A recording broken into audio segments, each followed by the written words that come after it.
And that's why I think if you can incorporate some sort of enjoyment into it, then it's a little bit different. Yeah. Do you know what I mean?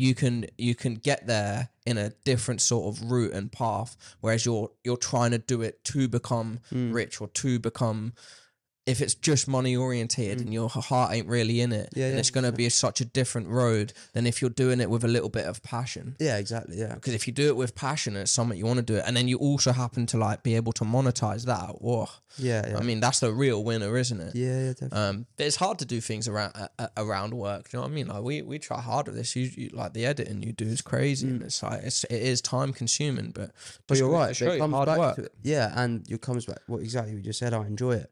It doesn't feel. It's not hard for me because I love it. Like I look forward. I get up early every morning. I do an hour and a half, 2 hours editing before work. Like I look forward to getting up and doing that. I want to go to bed earlier so I can wake up early to do it. So like to your point, if you find something, if you're passionate about it and you're not just doing it for the money, it's probably more likely to succeed. But yeah, who knows? I think it's a question that a lot of people will struggle with.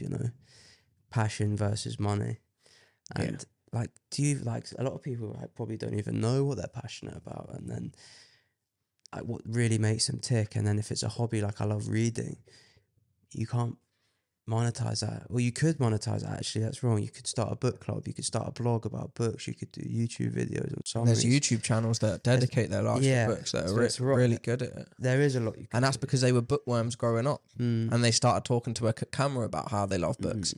And a couple of people tuned in and was like, "Oh, I like your sense of humor. I like your personality." And then suddenly you're rich because you're talking about books. And you're like, how did I ever got here? And it's crazy. And like we don't even know some of the things out there. People like get paid to go around the world, going in different coffee fucking cafes and trying coffees and talking about it online. But I don't know, man. How many options are there? Like, I think with the internet, the options are endless because it's like, it's almost like you can put content out there or put stuff out there, and if people like it, people click, then it's between you and them if you monetize it or not. So like you could have a non-fiction book club on a very like niche topic that, like, let's say you get 10,000 people. That's enough probably to figure out how to monetize it to make a half decent living. That's it. So it's not even like, you don't need big numbers, I don't think. I think you could, little niche kind of topics, small little communities that are passionate, you all love the same thing.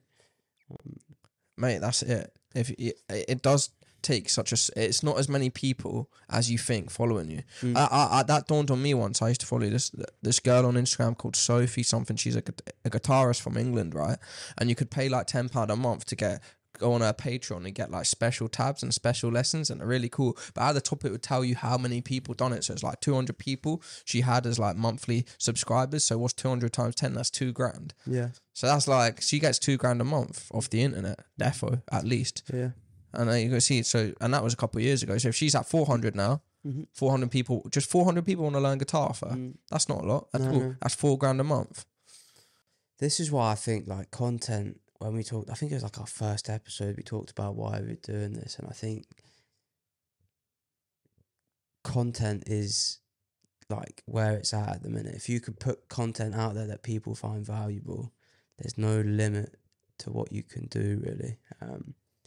If you can build an audience and like provide value where people like enjoy what you're putting out, there's so many options available to you.